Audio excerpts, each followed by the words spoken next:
Coming up today on Locked On Texas Tech, Grant McCasland adds a top 100 four-star to the roster. The Big 12 gauntlet gets gauntlet-ier, and we get outside the box to consider some creative football scheduling next on Locked On Texas Tech.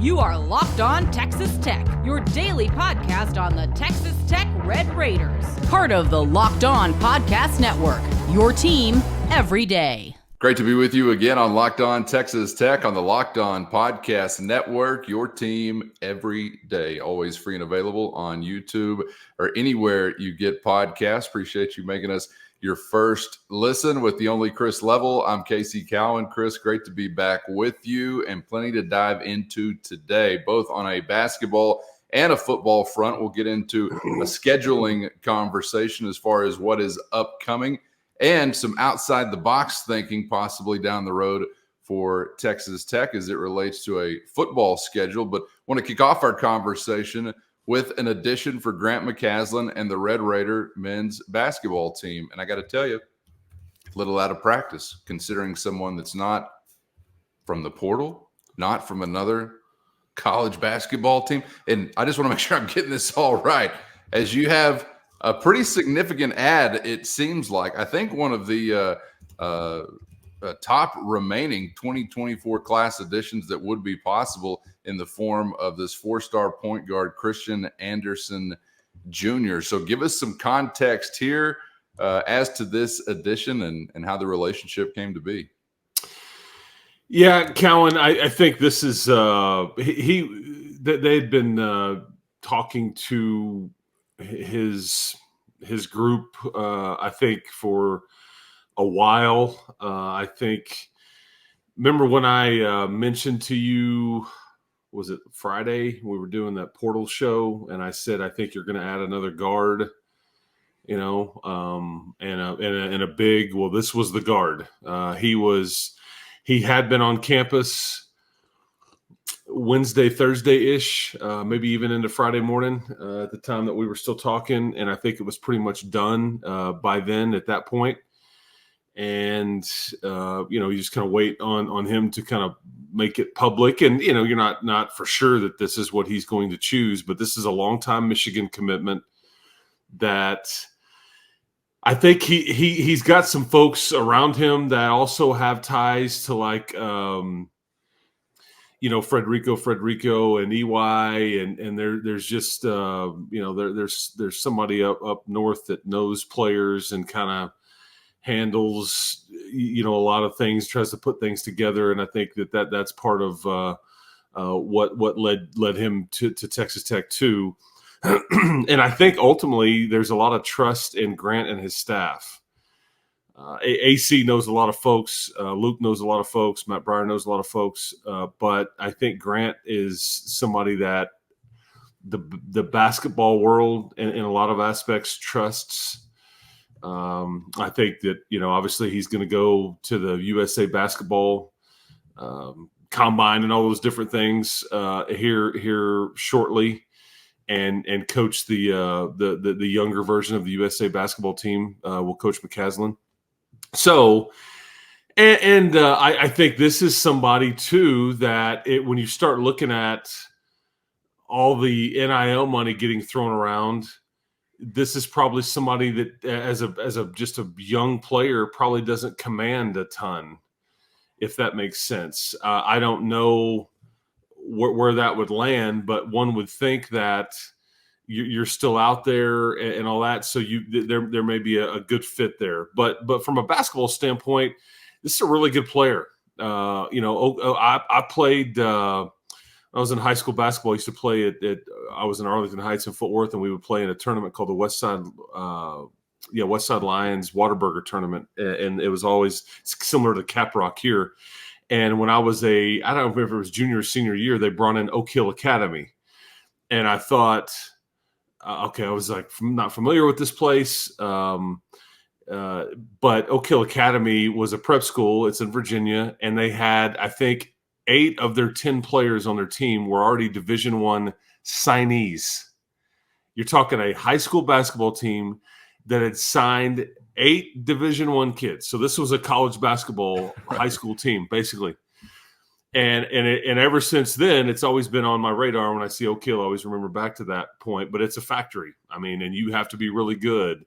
They can kind of scholarship you and all that. They can recruit. It's kind of like an IMG, but this is a basketball factory, if you will. And this is where Christian Anderson Jr. kind of was the point guard for Oak Hill Academy. And I think that tells you that there's some street cred that comes with that. I think Oak Hill Academy puts you on the radar. So, again, this was a long-time Michigan commitment, and then they obviously had their coaching change. They've had a lot of coaching changes at University of Michigan this past cycle, if you will. But Juwan Howard no longer coaching there, and so I just think that he was looking for something different. And from a Texas Tech standpoint and a basketball standpoint, it's a young guard that you don't necessarily have to lean on at all, but it's somebody that's got some serious talent and can learn under Mr. Hawkins here.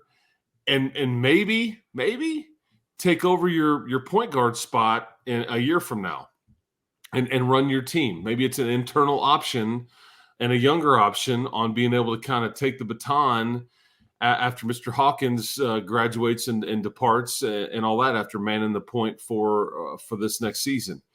He can also, Christian Anderson Jr. can also play off the ball a bit, but he's just a guard. He's 6'1". He needs to add some weight, get stronger, all those things that young players need to do.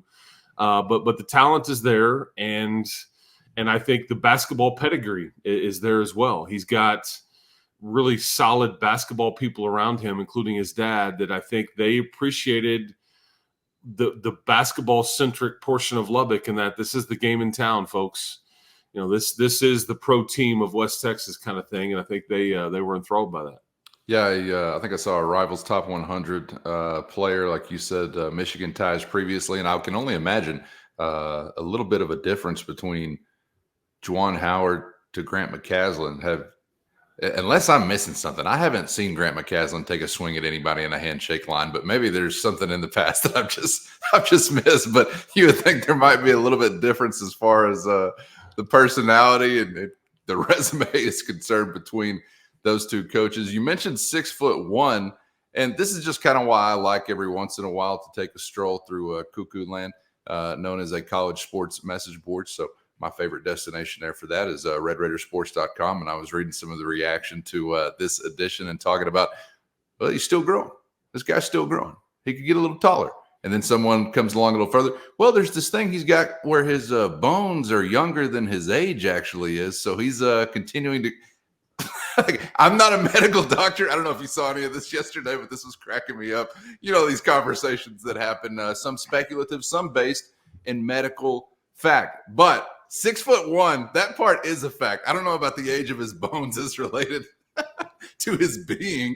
But, Chris, that's probably, I guess, is that the one knock? If there is a knock, is that he's a little smaller in stature than some others will be in the Big 12 conference, or is that even a knock? 6'1"'s not short in the real world, but obviously when you're talking about college or professional basketball, I guess you can consider it differently.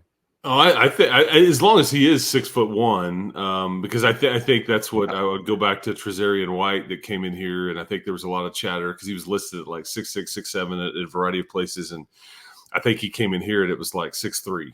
That's a big difference. So as long as he is legit 6'1", I'm not entirely sure. I'm going to go with that he's closer to 6'1" than not. But that's you've got the Shepherd kid from Kentucky that's going to be a lottery pick measured in at 6'2" at the combine, and he's going to be a lottery pick for the Kentucky after being in 1 year. So it's not. As long as you have the skills and the quickness, and you do need to add some strength. That's really the key, is like you've got to add some weight and strength and all those things. But the height is not a problem at all. That's. Did you want to speak on the age of his bones versus his soul? I'm not gonna. I'm gonna stay away from that. That would not be my expertise. I don't have many expertise, hardly any, as a matter of fact, maybe none actually. But definitely soul and bone growth or whatever is definitely not in my wheelhouse. Yeah, but it's kind of like sleeping at a Holiday Inn. You pull up a college sports message board, all of a sudden the expertise just comes flowing into your mind. And I love that. Oh, I do too. That's my favorite. Hilarious. I mean, the folks on RedRaidersports.com and other message boards across the country, they are the I don't know if it's the 1% or the 5% or whatever, but God bless them, because this is why we love sports so much, man. I mean, this is right there in a nutshell. This is exactly why we all kneel at the altar of college athletics at times. If something needs to be sussed out, we'll get it sussed out there. Okay. Yes. Glad to have the addition there, and big time congrats to Mr. Anderson, and Coach McCaslin for this connection. And yeah, I mean, really, I was kind of joking about it, but you do have to kind of get back to exercising some different muscles when you consider a non-portal, non-seasoned, college basketball edition. And, once upon a time, a guy his age added to a roster, and you're thinking, all right, what can I expect year one? But it feels kind of different now. Maybe it's not. I mean, is he going to be someone that I know he's not going to be asked to carry the entire load, but there's going to be a role there for him immediately, I would imagine. At least they hope. I think there can be. I don't know if he's somebody that I don't think you're looking at primary role. I think this is somewhere between, because we told you about Leon Horner that it was added recently as a freshman. In my view, and again, all these things are subject to change because kids say, you know what, I'm not having that. I'm gonna play. I'm gonna impress. I'm gonna do my thing. I think going into it, the idea may be for Leon Horner to be more of a developmental guy, kind of an end of the bench. Let's learn. Let's bring him along slowly. I would say that Christian Anderson Jr. is a bit different than that. Not worlds different, but it's more of levels to this. Yes. There's a bit more of an expectation that he could come in and play. The beautiful part, though, is that you don't need him to. This would be semi-organic. This is a player that I think you would hope to grow old with if things go well and development and fit and need and all those things. I think you hope to grow old here as a rotational piece, eventually. But I think he's good enough to play some early. But keep in mind, your guard room now, I mean, you've got Overton, you've got Hawkins, you've got McMillan, you've got D5 who can do some of this. You've got Kerwin. I mean, you've got some pieces there, and depending on what you're about to add, you're going to be able to go, big or small. And so, we'll just kind of see where Christian Anderson Jr. fits in. But I do think there's a role there. It's just a matter of how big that role is. But it's another quality addition, and that makes a lot of sense. Speaking of quality additions, shout out to my man Stoney, who I met yesterday. He and his dad listen to Locked On Texas Tech every day. Stoney, appreciate you, brother. I enjoyed getting to meet you. I don't know if your dad has exceptional taste or awful taste, but we'll take it. We certainly appreciate it. Cowan and I certainly appreciate you guys listening. And my man's in like, I think, 4th grade, and he's like, yes, sir. I listen to you all the time. I'm like, you listen to what? And he said, Locked On Texas Tech. I'm like, what? Come again? Excuse me? Exceptional taste. So I think probably slants more to exceptional. Yes, I would say that's right. So kids going places, and if we could get him just out of some of those hours he's having to play school, and maybe back for a bonus edition of Locked On Texas Tech during the day, could go even further as far as those places are concerned. And the synergy here, the synergy of this whole conversation is that who also was speaking to this elementary school, but the same guy that will be tasked with getting Christian Anderson Jr. to be a bit bigger. Coach Wright, the strength coach for Texas Tech basketball, in the house there at Cooper West Elementary yesterday, trying to teach these kids, hey, hydrate, suck down that protein, just pound it, and then just pump the iron and the jump rope and the whole thing. And I thought, Christian Anderson Jr. is about to get a good dose of Andrew Wright here pretty quick. But anyway, just wanted to get that out of the way. Coach Wright, appreciate you, brother. And Stoney, you too, man. You're a quality young man with exceptional taste, as Cowan says. Yeah, I love the name too. I mean, that doesn't come around very often anymore. Shout out to the legendary Stoney Garland.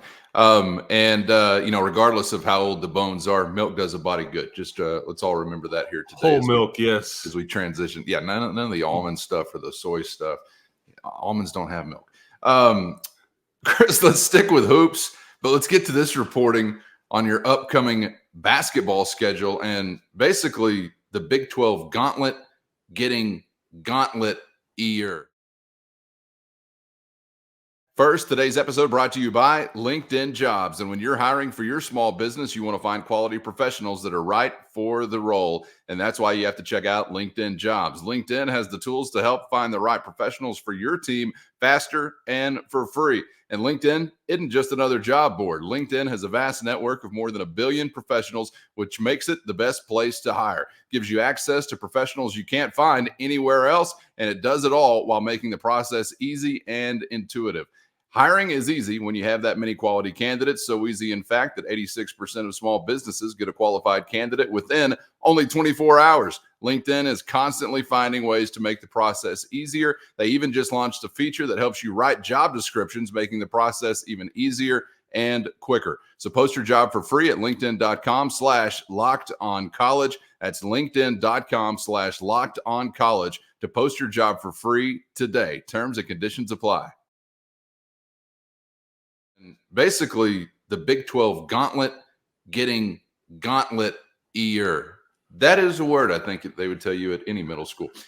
This from John Rothstein saying yesterday that the Big 12, according to his sources, is set to play its first league games of the upcoming season December 30th and December 31st. So keep that in mind. But that's not necessarily the headline here.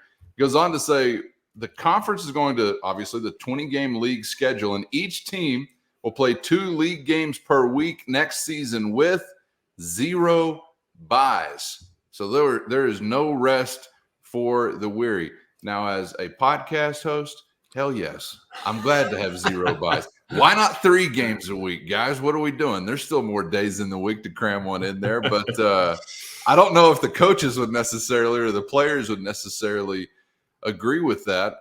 Look, it's a difficult run to this league. Any way you slice it, whether you got an open date here or there anyway. But I'm curious what you think, Chris, about actually how big a deal this could be when you don't get that Tuesday off or that Monday off here or there, and you're back at it twice a week every week. Well, yeah. How healthy is your team? How much are you? Because there's just sometimes where it's like, man, you just need to call a timeout and catch our breath here, folks. Like us last year, a few times. Hit the reset button. Absolutely. You knew this was coming. I guess I just don't. I'll be interested to see if this is something that is around a while in this form or fashion. But see, you're working against the calendar here a bit. If they're telling you they're going to go to 20 games, and this is the inventory that TV has asked for, you are without Big East Challenge, you are without SEC Challenge, you need a bit more to your schedule. You've got the NCAA tournament date is set pretty much every year, which means you bump up your Big 12 tournament, the week before every year. That's what always fascinates me about any sort of NCAA tournament expansion. It's like, how do you trick the calendar? How do you squeeze more into the same amount of days? So that part is always fascinating to me. Anyway, so when you start backing up, from NCAA tournament and conference tournament, you get into December, okay, and there's really not any way to add time off in between and fit it all in. And so I think that they are basically saying no bye weeks. The one change, because I actually thought that you would start it was reported the 30th and 31st is when you're going to start conference. Yes. Okay. And that's because the calendar is a bit goofy this year. in the way that the days work and all those things, like, i.e. college football is going to kick off on August 31st.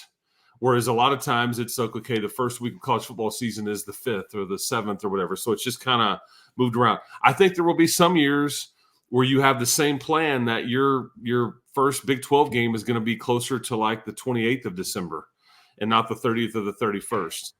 But the no bye week thing, man, that's and there's folks that would argue that are in our same space here that talk about this stuff all the time that would tell you that that's partly why the Big 12 struggled in the NCAA tournament this year, is because of the grind of it and just beating each other up repeatedly and all the injuries that we saw. I mean, so many injuries. Texas Tech had plenty of theirs.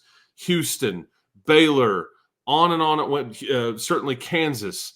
And that's ultimately why you didn't rise, much when it really counted there in March. So I don't know if there's any truth to that. But now what we're saying is we're gonna add more rounds to your fight. So be in more shape. Be even deeper. So your Christian Anderson Jr. additions are a little bit more important than you would have thought, maybe, just because the depth here and having some available options is very important. Before we get out of here, I want to stick with the scheduling theme, but in terms of Joey McGuire's football program. First, today's episode brought to you by Yahoo Finance. Wouldn't it be great if you could see all of your investment and retirement accounts in one place? Well, with Yahoo Finance, you can consolidate your views from multiple accounts into one hub and access the expert analysis you need to tend to your entire portfolio with confidence. When it comes to your financial future, you may think you've done it all. You've saved, you've researched, you've invested all that you can, but now you need to take those investments to the next level by using what every financial great uses. Yahoo Finance. For more than 25 years, Yahoo Finance has been the brand behind every great investor. And whether you're a seasoned investor or are looking for that extra guidance, Yahoo Finance gives you all the tools and data you need in just one place. They're the number one finance destination, producing a holistic look at the financial news cycle, including breaking news, original editorial perspectives, analyst ratings, independent research, customizable charts, and a whole lot more. And with a community of over 90 million users each month, their real strength is helping you on your way to financial success. So for comprehensive financial news and analysis, visit the brand behind every great investor at yahoofinance.com, the number one financial destination. That's yahoofinance.com, yahoofinance.com. This is something that has kind of recently come about as a conversation, Chris, I suppose, because we had, a couple of weeks ago, you and I talked about Kansas State, Iowa State, Farmageddon going Irish in, I think 2 years to kick off the 25 season. They'll be opening up the year in Dublin. And I don't know, I wasn't aware of this or didn't consider this part of that conversation, but have since been told that that was not set to be a conference game, so it'll actually be a non-conference day, but was sort of an agreement to facilitate the continued meeting of those Farmageddon minds. And I'm kind of wondering from a Texas Tech perspective if you'd be into this kind of idea. But I think as a fan, I probably would whenever you're not getting a date with, say, Oklahoma State, or you're not getting a date with Texas Christian or Baylor or whoever you would put on that list. Would you like to see kind of a two-part deal? Would you like to see the Big 12 Conference really being more aggressive in non-conference scheduling to better bolster their argument come playoff time? Because I think there is some validity to that being necessary. But two, would you like to see Texas Tech specifically go after some of these more familiar opponents? And I don't know how feasible it is as far as getting a willing or cooperating party on the other side. But would you like to see that kind of effort made when you are missing them on your conference schedule? A non-conference conference foe, Texas Tech, Oklahoma State, before you ever get to Big 12 play. What do you think about that kind of outside of the box idea? Yeah, I think you'll see this become, I don't want to say normal, but I think this will be a lot more appealing to conferences and teams and all that as we go along here. I think there's, as I'm sitting here looking at Texas Tech's future non-conference opponents, you're full already, obviously for this year, but you're also full in 25, 26, 27, 28. Your first opening would be in 2029.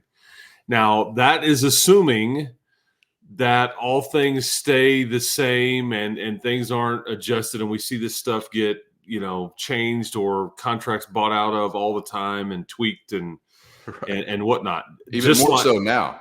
Yeah, and just like you were supposed to go play Oregon this year, and instead you're not. You're going to Pullman, which was a late change in the process and one that was, I think all parties were on the same page about, and there was money that exchanged hands, and it was kind of a three-way, deal there that kind of got worked out that helped Oregon play Oregon State, and here you are going and you end up going to Pullman. So, but the reason I think you could see this become, like I said, I don't want to say normal, but that you could see a lot more possibilities here is that I think depending on this House versus NCAA settlement that's about to come down, I think that, as we start to process that creates a bit more separation between the Power Four, as it would be, and the Group of Five and the mid-major types, if you will. I think that, in time, I gather that I just don't know how much of the Power Four playing the Group of Five type teams is going to be so much the norm and like almost kind of aiming it toward like the NFL kind of thing. Like, let's just play our own. And I'm not saying that's what's going to happen. I think there's a lot of fear from the Group of Five schools that is the way this is going to trend. Point being, if true, I think you have all the more reason to say, hey man, we're already in the same league. We're not catching each other this year. Let's tee it up. Neutral site, home and home. I don't know, or you kind of schedule a home and home and say, hey, we'll get the first one. The next time we're not on your schedule, we'll pay it back and we'll come to your place, kind of deal. So, the Kansas State, Iowa State may in fact be one of these. That is a neutral site deal, so nobody's given up a home game per se. I think when I talked about that initially, I was maybe misspoke because this was one of the protected rivalries that I think wasn't protected. Right. I thought it was a conference game they're taking over there, but apparently not. Apparently there's just an agreement. And I think it caused a lot of consternation there that it was not a protected rivalry. But I guess there was the way the numbers work and the protected rivalries and all those things. There's only so many that they could do for the formula to work and all that. I don't know, above my pay grade. And from a tech perspective, we got bupkis as far as anything being protected. So some of the decisions made by the Big 12 and the league office were a little head scratching, that being one of those as well between Kansas State and Iowa State. But I think there are a couple of different layers as far as tech specifically. You've got the Big 12 motivation as far as wanting to, again, bolster your argument potentially. I mean, you got to win the games to do it, but by bolstering your non-conference schedule, because I have no doubt that at some point there's going to be, could it be 9-3? Maybe that's a little extreme, but we'll see. A 9-3 SEC jump a 10-2 Big 12 or something like that to get into the postseason, or take it up one win, whatever you want to do there. I think that could happen. So I do think there should be a conference motivation to add something better, even if it's not one of your league foes to the non-conference, but to go find more Power Four matchups to add to your non-conference slate. I also think there is and this is just kind of fan wish list stuff. I don't know if tech actually cares about this or the tech schedule makers care about this, but from the perspective of losing two blue bloods from your schedule, I think there is also a hope, at least for me, that you could have something more intriguing in the non-conference schedule, or you would go kind of an extra mile as compared to where you used to be to add something there to the non-conference schedule.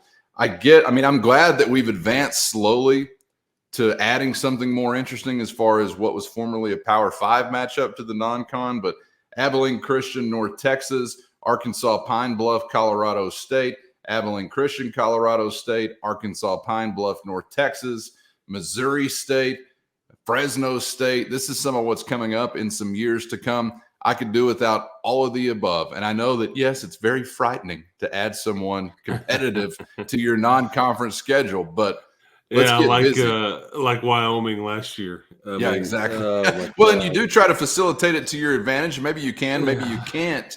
But there's also that 7 game or that desire for 7 home games that's kind of lingering out there that has some wondering whether or not Texas Tech is going to be trying to get out of some return dates like to North Texas down the road. I think that's in 2027. Well, and the Colorado State next year, you're not doing that either. It's still listed on some sites, but that's not going to happen either. Remember the formula, at least 7 home games. We got to pay for this fancy building and all this pyro we're going to shoot off and this fancy scoreboard and all this stuff. And we want this show on our turf more often than not. And I'm here for that, man. Less travel is more than okay with me. I am here. And that's another layer I forgot. Let's keep Chris Level home. I am here for that. I do want that to happen, but not all of that is created equally. So Missouri State coming to your house for that 7th home game, and I don't think there are many fans that are going to disagree with that. But again, we're not the schedule makers, so it depends on whether or not the schedule makers are kind of prioritizing that. But I am interested in the thought of some of these series that you do value. And look, I know that you value none of them to the degree that you value beating the 2 most well-financed programs in the nation in Aggies and Longhorns, but that ship sailed long ago. So we've got to get a grip on this new reality. But I think there is still some of that slack that you could pick up with some intriguing non-conference scheduling. So we'll see if Texas Tech is going to be a part of any of those conversations moving forward. Again, would love to hear from you out there in the YouTube comments on how you feel about it. And I just don't know if my last thought here is I don't know if we have a really true feel of the landscape and how much it's shifting based on this court case, based on just some of the dynamics of revenue sharing versus the schools that aren't revenue sharing. And then the playoff, expanding it even more, willing to shrink it. Is this more of hey, the revenue sharing schools are going to only play each other? I mean, so there's some dynamics here. Feed me, Chris. Feed me. I want all. I mean, really, these are just more what I thought were pipe dreams once upon a time that are coming to fruition. From my lips to college football makers' decision makers' ears, I guess is the way it's gone. Because I used to always dream of a day where it's just Power 5 versus Power 5. Why do we need to subsidize UTEP? I don't have any clue why that's on the list of priorities. And here I thought I was gonna get a Zeke Elliott thought from you as your feed me all of what you're saying. That's right. It's that's expanded playoff. Do it again. He's coming back to the Cowboys, and here we are on Locked On Texas Tech, and yet the feed me had nothing to do with Zeke. It was just like the first thing I thought of. So there you go. Zeke's been fed enough. He needs to be put out of the pasture and just let him graze at his leisure, I think. Yes. All right. We'll let Locked On Cowboys deal with that headache. Appreciate the time as always, Chris, and the insight as well. And hey, there's a chance that we could be back to some creative scheduling conversation either tomorrow or in the next maybe couple of days. So be back here with us on Locked On Texas Tech because there are some things brewing out there that are going to kind of come out of left field possibly. So we'll be back to break that down when we have the opportunity. So make sure you're subscribed so you don't miss that on YouTube or anywhere you get podcasts. Looking forward to the next one, Chris. We'll see you then. Yeah, sounds good, man. Enjoy the day, people, and keep hope alive. We'll talk to you next time. Thanks for being out there. Appreciate you as always. For Chris, I'm Casey. We hope to see you back for the next round on Locked On Texas Tech.